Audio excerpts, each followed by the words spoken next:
अस्सलाम वालेकुम, my name is Faisal Chaudhary. आप देख रहे हैं कार मेंटेनेंस। जैसा कि आज वायरिंग डायग्राम की क्लास 4 है। आप लोगों ने क्लास 1 देखी, क्लास 2 देखी, क्लास 3 देखी, क्लास 4 देखी। क्लास 1 में हमने डिस्कस किया था कि ये चीज़ें सिंबल जो है वायरिंग, किसी को वायरिंग डायग्राम समझने के लिए सबसे पहले हमें इस चीज़ को जानना पड़ता है, इस चीज़ को पढ़ना पड़ता है कि ये सिंबल्स क्या चीज़ हैं, ये सिंबल्स होते क्या हैं। क्लास 1 में मैंने कुछ डिस्कस किए थे, क्लास 2 में कुछ डिस्कस किए थे, क्लास 3 में कुछ डिस्कस किए, अभी आज क्लास 4 है। तो इंशाल्लाह मैं आज कोशिश करूंगा कि कुछ चीज़ें इसमें डिस्कस करूंगा, जैसे कि 1 ट्रू एंड खास तौर पर डायोड और ये जीनर डायोड, यानी ये दोनों इलेक्ट्रॉनिक फील्ड में काफ़ी मायने रखते हैं, यानी काफ़ी ये समझे जाते हैं ईसीयू के काम में या ईसीयू रिपेयरिंग में। हर जगह पे ये चीज़ें अच्छी समझी जाती हैं। अगर आप ये भी काम नहीं करते तो आपने काफ़ी इसके बारे में सुना होगा कि यार डायोड खराब हो गया, डायोड है, या कुछ ऐसी चीज़ें देखी होंगी। तो इंशाल्लाह इस वीडियो में मैं कवर करूंगा। सबसे पहले जो दोस्तों आप चैनल पे नए हैं प्लीज़ चैनल को सब्सक्राइब कर लें और बेल आइकन को प्लीज़ प्रेस कर लीजिएगा ताकि नए आने वाली नोटिफिकेशन आपको जल्द से जल्द मिल जाए। उसके बाद दूसरे नंबर पे अगर पाकिस्तान और सऊदी अरेबिया में किसी भाई को स्कैनर चाहिए, खासतौर पर थिंकटैग, खास तौर पे थिंकटैग आपको चाहिए, तो आप मेरे व्हाट्सअप नंबर पे मैसेज कर दें। इंशाल्लाह ये आपको सऊदी अरेबिया और पाकिस्तान में प्रोवाइड की जाएगी क्रैक वर्जन के साथ। आपको व्हाट्सअप पे यानी स्क्रीन पे आपको एक नंबर शो हो रहा होगा। अगर आपको ये चाहिए तो आप मुझे व्हाट्सअप पे मैसेज कर सकते हैं। और अबाउट चैनल पे मेरा व्हाट्सअप नंबर है, आप मुझे इन्फॉर्मेशन के लिए व्हाट्सअप पे मैसेज कर सकते हैं। वैसे कॉल ना कीजिए, बस खाली व्हाट्सअप पे मैसेज करें। आइए, वीडियो थोड़ी लंबी हो रही है, आइए टॉपिक की तरफ। अगर आपने पहली क्लास 1 यानी वायरिंग डायग्राम की क्लास 1, क्लास 2, क्लास 3 नहीं देखी हुई तो आप सबसे पहले चैनल पर जाइए, उधर क्लास 1, क्लास 2, क्लास 3 देखें। उसके बाद आपको आई बटन में सामने स्क्रीन पे एक आई बटन नजर आ रहा होगा जिसमें प्लेलिस्ट में लगा दूंगा, उसको क्लिक करें तो आप पहले वो देख के आए, उसके बाद इस वीडियो को देखें ताकि आपको इजीली समझ आ जाए। ठीक है, इसमें हम क्या करेंगे, कनेक्टर जंक्शन की बात करेंगे। ये है कनेक्टर जंक्शन। आप लोग अगर गाड़ी का काम करते हैं, अगर आप नए हैं तो आपको नहीं पता होगा। अगर आप पुराने हैं, गाड़ी की फील्ड में पुराने हैं, तो आप क्योंकि पिछली दफ़ा में हमने जंक्शन की बात की थी, ये भी उसी तरह का कनेक्टर है। ये किसी और किस्म का होता है। अक्सर औक़ात आपने वायरिंग खोलते हुए देखी है कि जहां एक वाइट कलर का ग्रिप लगा होता है जिसमें 6 वायर्स भी आती हैं, 7 भी आती हैं, 8 भी आती हैं। अलग अलग किस्म की, ज़्यादातर ये 6 के ही इस्तेमाल किया जाता है। इसको जंक्शन बोला जाता है। जहां से वायरिंग इधर से आ रही है, इधर कनेक्शन मिसाल के तौर पर सीधी जा रही है और इधर ग्रिप लग के कुछ वायरिंग इधर जा रही है, इसको हम इस तरह का जंक्शन बॉक्स भी बोला जाता है। ठीक है, ये आपको इजीली समझ आ गई क्योंकि मैंने इस पे डिटेल से आपसे बात की थी क्लास 3 में, तो आप जाके वीडियो में देखिए, उसमें मैंने थोड़ा सा ये भी कवर किया था। तो ये बेसिक तौर पर एक बॉक्स ऐसा बना हुआ है जिसमें वायर सीधी जा रही है। फॉर एग्जाम्पल ये देखें, तीर के हिसाब से ये वायरिंग ऐसे सीधी जा रही है, लेकिन ऐसे को ग्रिप लग के 6 वायर्स इधर जा रही हैं। ठीक है, ये इसका तरीकाकार है। ये बिल्कुल सिंपल है मेरे ख्याल में। मैं ज़्यादा फोकस उन चीज़ों पे कर रहा हूँ जो आप लोगों को नहीं पता। ठीक है, ये डिजिटल मीटर, जैसे डिजिटल मीटर आजकल न्यू गाड़ियों में तकरीबन सब में डिजिटल मीटर है जो लिखा हुआ आता है। ठीक है, जहाँ आप फ्यूल की माइलेज देखते हैं, तो अगर ऐसा सिंबल आए तो आप समझिए कि डिजिटल मीटर है। मेरा आज फोकस ज़्यादा है डायोड पे, डायोड और जीनर डायोड, यानी दो, ये एक ही किस्म के डायोड ही गिना जाता है। तो इसका ये सिंबल है। ये दोनों देखें, एक सिमिलर ही इसमें सिंबल है, सिर्फ लाइन में थोड़ा सा इधर ऐसे करेंगे तो ये बना हुआ है, यानी दोनों में इतना ज़्यादा फर्क नहीं है। ये डायोड चीज़ क्या होती है, आप एक चीज़ समझ लें कि डायोड, एक आपको स्क्रीन पे एक डायोड की तस्वीर नज़र आ रही होगी। ये डायोड, ये सिंपल डायोड है जिसको पी जंक्शन डायोड भी बोला जाता है। ये नॉर्मल डायोड है, ये वाले, इसको क्या बोला जाता है, पी जंक्शन डायोड बोला जाता है। नॉर्मल ये गाड़ी में, ईसीयू में, मोबाइल में या इलेक्ट्रॉनिक किसी भी फील्ड में इस्तेमाल किए जाते हैं। डायोड का मकसद क्या होता है कि वायरिंग, करंट का फ्लो एक तरफ से, फॉर एग्जांपल ये जहां को तीर बनी हुई है, आप एक चीज़ नोट कर लें कि करंट का फ्लो सिर्फ इस तरफ को ही जाएगा।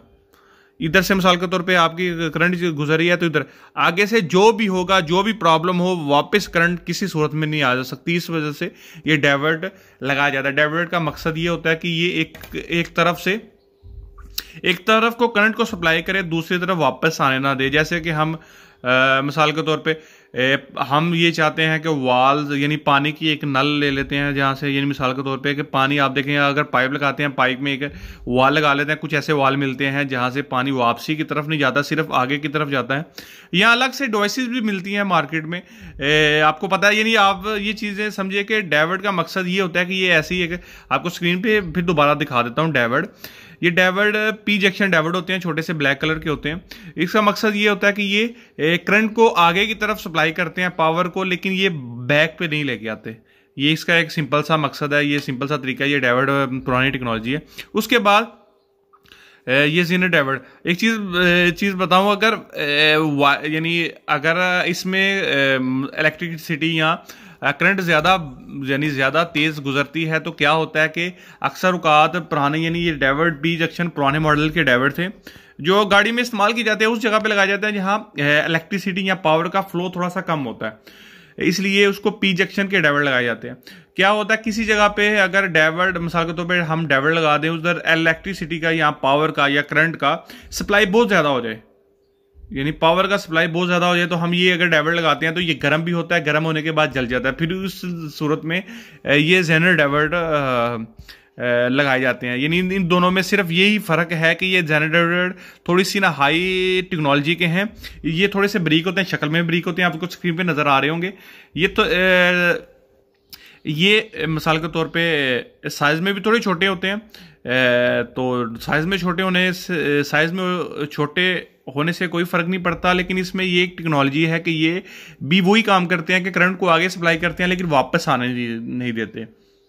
करंट को आगे सप्लाई करते हैं, वापस नहीं आने देते। लेकिन इसमें क्या होता है कि अगर फॉर एग्जांपल करंट बहुत ज़्यादा हाई मतलब तेज़ हो जाती है तो क्या होता है कि ये इसकी निस्बत ये जल जाता है गर्म होने से, लेकिन ये क्या होता है कि ये हीट को बर्दाश्त भी करता है और हाई वोल्टेज करंट गुजार भी देता है। ठीक है, तो आई होप आपको दोनों की मेन हमारी आज मैं ये दोनों ही कवर करूंगा, इसलिए ये दोनों कवर करूंगा ताकि आपको इजीली समझ आ जाए। आप इसको बार बार देखिए ताकि आपको पता चले। डाइवर्ट फिर दोबारा बताना चाह रहा हूँ, डाइवर्ट एक ऐसी चीज़ है जो करंट को आगे की तरफ धकेलती है या वापस आने नहीं देती। ये ऐसा चीज़ लगी हुई है कि ये करंट को वापस आने नहीं देती है। अक्सर आप देखते हैं कि अक्सर औकात देखते हैं कि अगर हम नई गाड़ी में फ़ैन के साथ, एसी के साथ कोई चीज़ ऐसी लगाते हैं कि फॉर एग्जांपल दो हम हमारे साथ मिसालें हैं जो वर्कशॉप में अक्सर औकात यूज़ हो रही होती हैं कि अगर हम किसी गाड़ी का फ़ैन नहीं चल रहा, एसी के साथ उसकी किट में प्रॉब्लम है, तो कुछ लोग क्या करते हैं कंप्रेसर आल्टेशन करते हैं, तो कंप्रेसर के साथ कुछ ऐसी कुछ डिवाइस लगाते हैं। तो डिवाइस लगाने से क्या होता है कि एसी के साथ भी फ़ैन चलता है, लेकिन नॉर्मल हालत में एसी नहीं ऑन होता। यानी एसी से कंप्रेसर से एक वायर सीधी फ़ैन के कंट्रोल में यानी कंट्रोल में लग जाती है, जिससे क्या होता है कि फ़ैन ऑन होता है। लेकिन जब हीट से फ़ैन ऑन होता है तो उसकी करंट उस यानी कंप्रेसर को ऑन नहीं कर पाती, तो इसमें डाइवर्ट ही लगाया जाता है ताकि एसी की करंट फ़ैन तक पहुंचे। लेकिन फ़ैन में अगर मिसाल के तौर पे अगर कंट्रोल दे फ़ैन को, इसमें दो डाइवर्ट लगते हैं, एक कंट्रोल की जगह पे जो कंट्रोल से वायर आ रही होती है, यानी ईसीयू से फैन चलने की जो सिग्नल आ रहा होता है उसमें भी डाइवर्ट लगता है, और एसी की जो वायर सीधी जाती है कंट्रोल में उसमें भी डाइवर्ट लगता है, ताकि जो है फैन को ऑन करने का सिग्नल कंप्रेसर को ना मिले, कंप्रेसर का सिग्नल ईसीयू का ना मिले, ताकि ईसीयू में कोई प्रॉब्लम ना आए। ये चीज़ें हैं। और ये हाई वोल्टेज का डाइवर्ट है जिससे कोई जलने की टेंशन नहीं होती। ये हम आगे चल के जब ईसीयू रिपेयरिंग करने में डिस्कस करेंगे तो इंशाल्लाह इस पे भी हम डिस्कस करेंगे कि ये कौन सी वोल्टेज में क्या किस जगह पे ये लगाना चाहिए। ये होता है मिसाल को 100 मिली से भी अबव ये काम करता है। मिली वो हम के इंशाल्लाह जब इस पे डिस्कस हम इसलिए करेंगे जब हम ये लगाने की बात करेंगे किसी इश्यू में रिपेयरिंग। अभी हमारे समझाने का मकसद ये है कि आप वायरिंग देखें तो आपको सिर्फ ये चीज़ें समझ आ जाएं। अगर आपने पुरानी वीडियो नहीं देखी तो आप तीनों वीडियो देखें। और इसके बाद दूसरे नंबर पे कि मैंने वीडियो में अक्सर औकात मैं चैनल का विजिट करता रहता हूँ।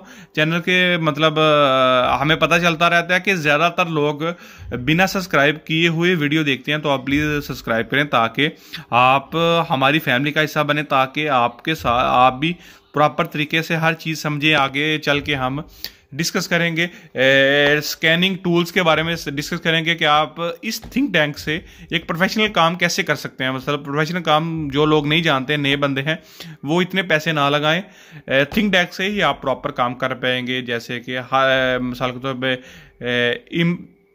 चाबी का प्रोग्राम इमो के को छोड़ के बाकी काम हम इससे ही कर पाएंगे, टोटल काम इंशाल्लाह हम इससे काम करेंगे। बाकी चीज़ें हम, मेरा मकसद ये है कि आप जो बड़े स्कैनर पे पैसा खर्च करना चाहते हैं, जो नए बंदे हैं, वो बाकी दूसरे जो ज़रूरी टूल्स हैं वो ले लें और नॉर्मल काम यानी इससे भी करें। अगर आप अच्छा स्कैनर लेना चाहते हो तो आपकी मर्जी है। अगर किसी भाई को पाकिस्तान, सऊदी अरबिया में किसी किस्म का स्कैनर चाहिए, अगर खास तौर पे ये थिंक टैंक चाहिए, तो आपको स्क्रीन पे व्हाट्सअप नंबर नजर आ रहा होगा, आप व्हाट्सअप पे मुझे मैसेज करें। अगर आपको व्हाट्सअप नंबर स्क्रीन पे नहीं नजर आता तो अबाउट चैनल में जाए, अबाउट में मेरा नंबर ऑलरेडी मेंशन है, तो उधर से आप मुझे व्हाट्सअप करें। Thank you. अल्लाह हाफिज़। अल्लाह निगहबान। क्लास 5 के साथ इंशाल्लाह जल्द हाज़िर होंगे।